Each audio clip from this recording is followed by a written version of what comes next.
All right, what's up, guys? It's Ted from TGQ Marketing, and today I'm going to be going over how to scale your shopping ads without wasting thousands of dollars for 2022. All right, let's hop in. So, my goal for this video, pretty much, if you haven't started advertising yet, this will be a good baseline for you to jump off of and essentially start to get the momentum and get a good structure before you start wasting money. If you are getting sales, but you're not hitting the amount of budget you want to spend profitably, this can definitely help. And if you aren't getting conversions, this can help you as well.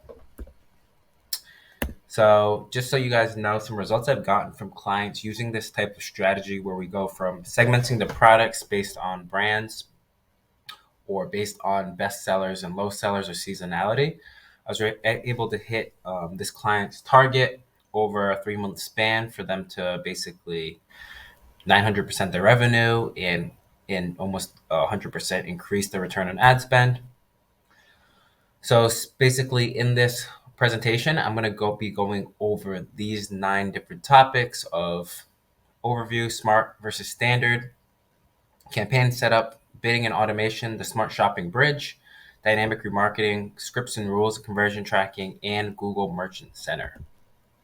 So it's the strategy overview is essentially starting with standard shopping plus dynamic remarketing on the back end to scale, and then taking your best products to go into smart shopping and really leveraging the prospecting, remarketing ability of smart shopping once it knows your customer. So you can essentially get to that point while not just immediately jumping to smart shopping and having a black box of not knowing what your search terms are or who your dream customer is, like smart shopping off the bat would do.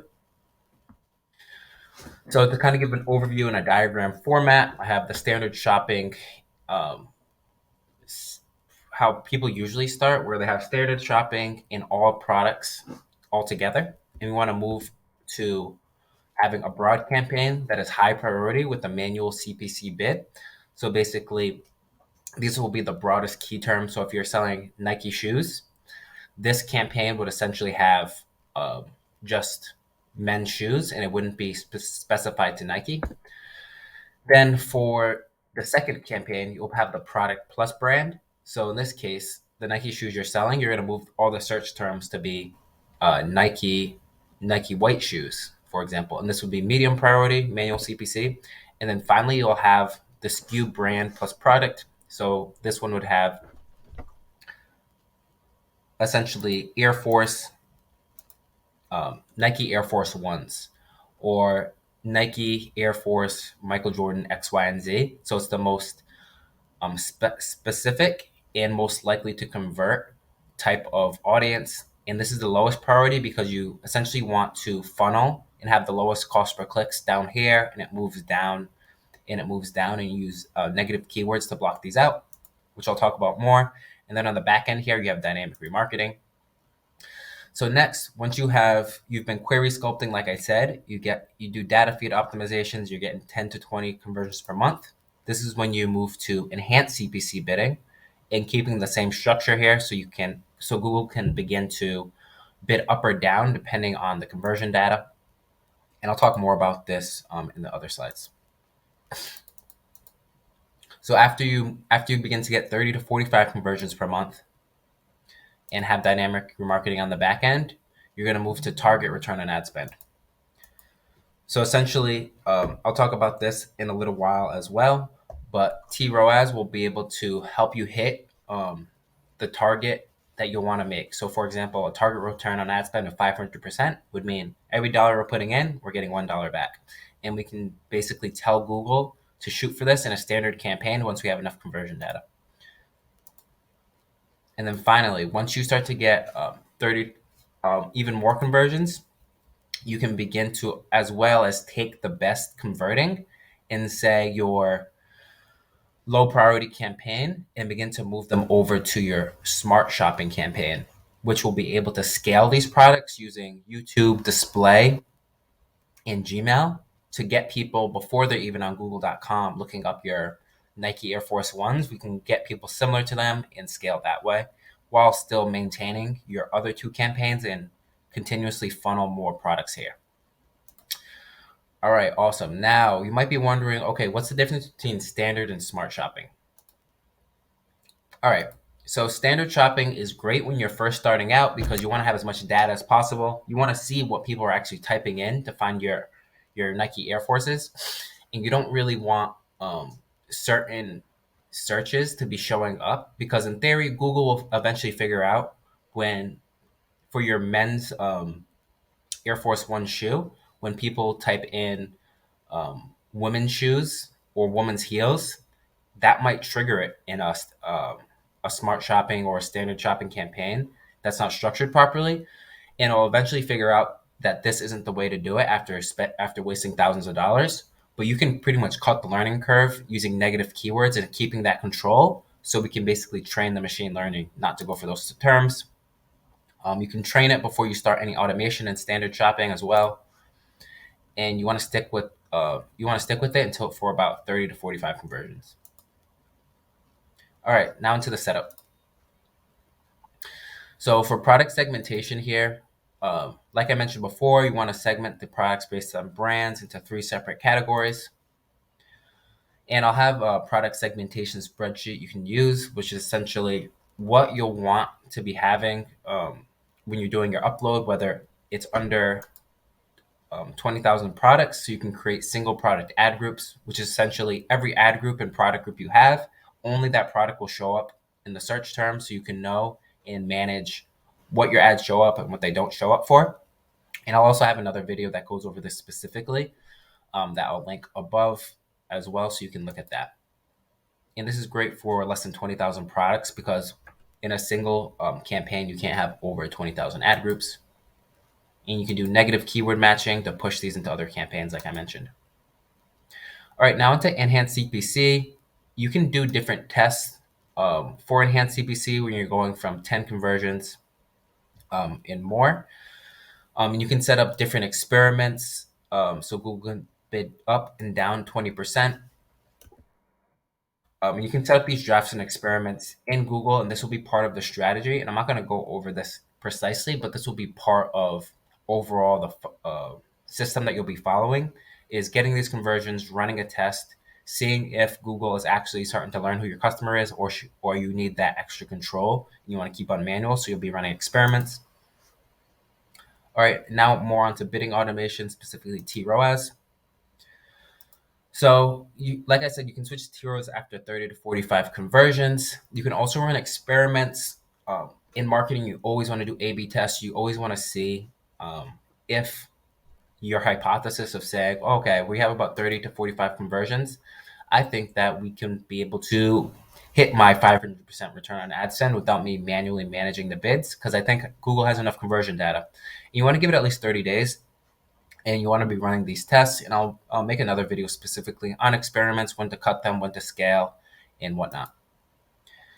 And you want to stick with it and raise it every couple of weeks. You don't necessarily want to say Google gives you a recommendation of 300% and your goal is 500%. You want to start with the Google recommendation because essentially you don't want to make the machine learning not spend any money because it's not confident it can hit that goal. You want to be able to go from 300 that it recommends to maybe 350 in a couple weeks, then to 400, and you scale slowly. All right, now into the smart shopping bridge. So essentially, this is the part of the smart shopping bridge once you get into that 30 to 50 conversion mark, and you're beginning to funnel these products in. So once you see the TROAS hitting consistently, and you'll begin to see a subset of products really getting 20%.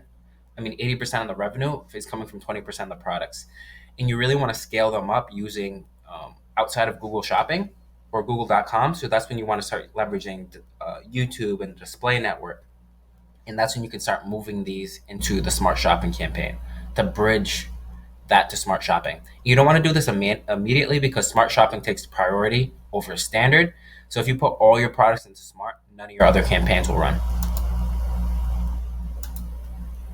And you can also set up a smart shopping test as well, so you're not just jumping right in. All right, now onto the standard shopping process. All right, first, start with all the products. First, if you don't know what your bestsellers are, if you do know your bestsellers, you can test those first.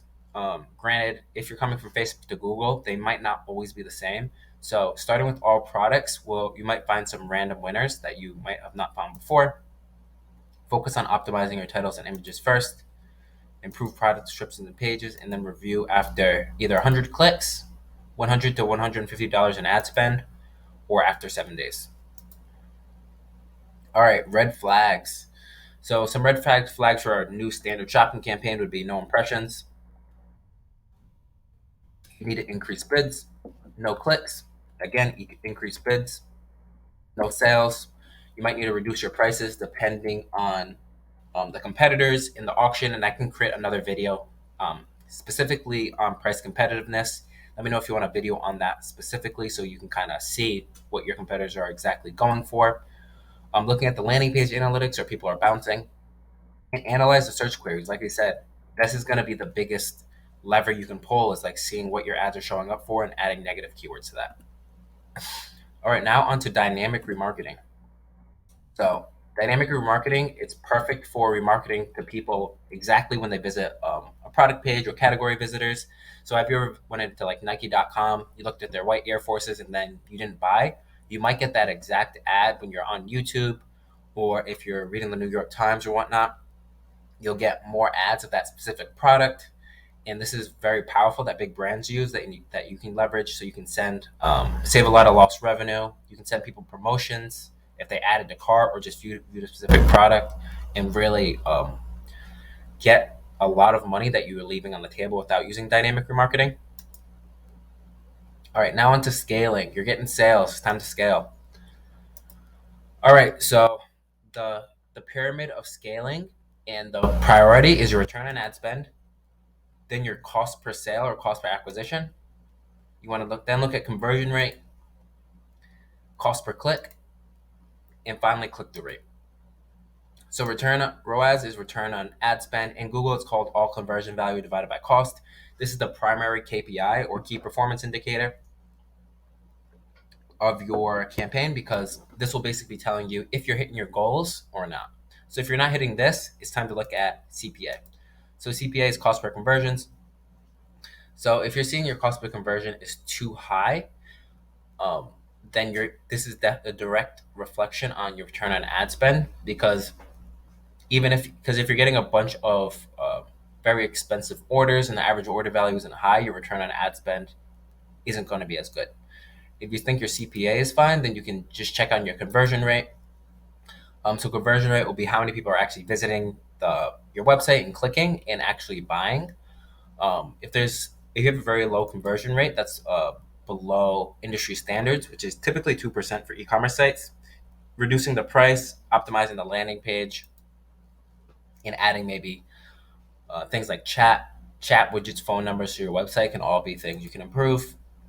Okay, if that's fine, then you want to go to CPC. So if you're paying a lot more per click, then you might not want to reduce these cost per clicks, because essentially, if you're paying $5 a click and you have a $25 product, you're never really going to hit that return on ad spend, because your average order value is never going to be high enough. So you want to reduce those clicks. And then finally, click through rate. So you're not going to hit your return on ad spend if people aren't actually clicking on your ads, and this actually affects how much you're going to pay per click as well. So you want to improve your click through rate by testing different images, titles, or using negative keywords to negative out, high impression but low quality of views on your ads. All right, so scaling optimizations, you either have qualitative optimizations, which is stuff that's not necessarily numbers, like making your images better, working on your titles, adding negative keywords. And then quantitative stuff that people really like to play with is bid changes. You don't want to do this too much unless you have the data to back it, whether you have a certain search impression share is low for a product that's winning. You might want to bid up, but you don't want to just bid down when you don't have enough data to back it up. Shutting products off that don't have enough time to also get enough data is something you want to avoid. All right, now into search campaigns. This is also part of scaling. So you can see up here, there's shopping campaigns, and hopefully you're up here. If you have a winning product, you might want to also target text ads at the bottom, because some people just won't click on shopping ads. Text ads have a much higher click-through rate generally, and you can target the specific keywords you want to go for. When with shopping, it's more like almost like more SEO focus because you can't always control what you might show up for, but with text ads, you can always control that. So RSA is a responsive search ad, and basically the difference is it's a text ad that automatically tests different headlines that you give Google, so you can get a higher and higher click-through rate and conversion rate over time. Expanded text ads is more standard, and this is getting sunsetted.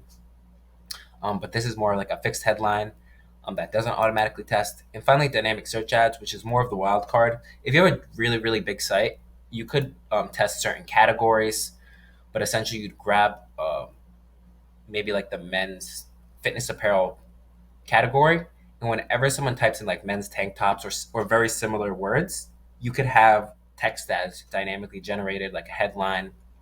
The headlines, you give them a description, and Google will just put it up there. You can test this to see if this will help you with your scaling or if it's not profitable for you. All right, now onto scripts and rules. All right, cool. So scripts and rules are what's basically in Google's admin backend that tells you that can set up simple things like email alerts when you start to get a conversion, or you can set up alerts when a certain product is getting a bunch of cost and you want to get an alert that it's getting like over $10 in cost and it hasn't gotten a sale yet. That might be something you want to get alerted on, or you might automatically want to bid that down. Or in this case, I set up a script in the back end of my Google campaign that whenever there was a sale the previous day, I would increase the bids by 15%. Because if you have thousands and thousands of products, you don't want to have to manually bid up every single time or look at the data. You can just basically create a rule or a script in the back end to help you scale. And this is helpful when scaling large or multiple client campaigns or if you have a lot of products. All right, now into conversion tracking. So conversion tracking, this is the most important thing when trying to scale, and I see this on so many client accounts, is the e-commerce product ID isn't firing properly. So this is basically an ID in your Google shopping feed that gives Google basically the idea of every unique product you have. So if you have like a white Nike Air Force and you have a black Nike Air Force, these both have different product IDs. So if someone visits the black Nike Air Force page, you don't necessarily want them to get remarketed with white Air Forces. I mean, it could work, but you want to be as targeted as possible. So if this isn't set up right, which I see a lot, you're not going to be able to do that properly. And smart shopping uses this heavily when it's trying to get new customers, prospect. So if this is messed up, your smart shopping is never going to be as profitable as you can. Like as I say, junk garbage in, garbage out. With machine learning specifically, it's going to be hard for you to scale without this set up properly. And you also want to make sure your standard e-commerce conversion tracking is set up properly as well.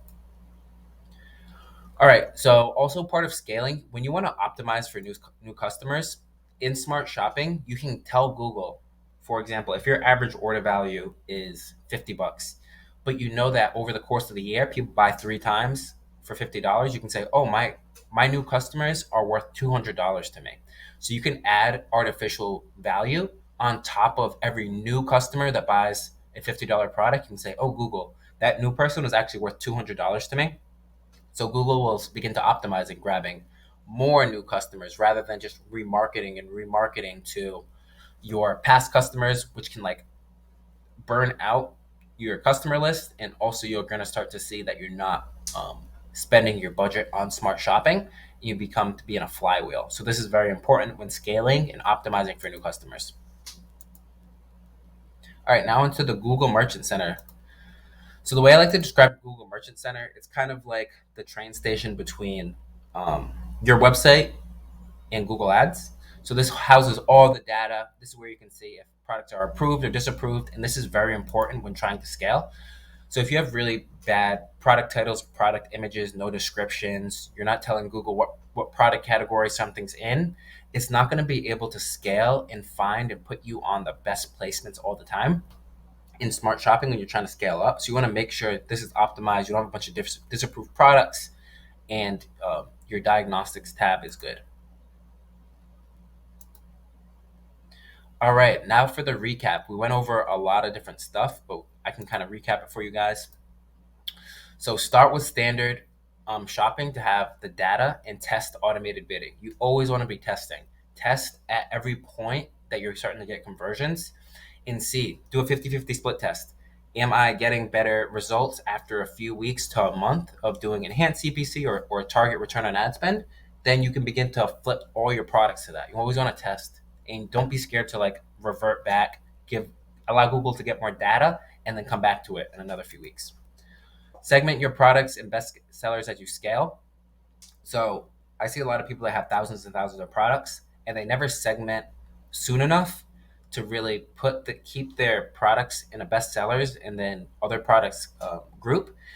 And this really hurts because you're spreading out your budget too much and you're getting a bunch of products with a few clicks that aren't competitive for whatever reason, and then your top 20% of products that are getting 80% of revenue never get the shine. Make sure your data is set up properly. This is very important. You need your data set up right. And I can make a video more in depth on this, but this is very, very crucial. Scaling is slow, especially on Google. You can't really scale to the moon like Facebook, where you find a winning product and you go. You kind of want to scale slowly and racket it up, because if you give Google too much budget, it won't know how to spend that profitably.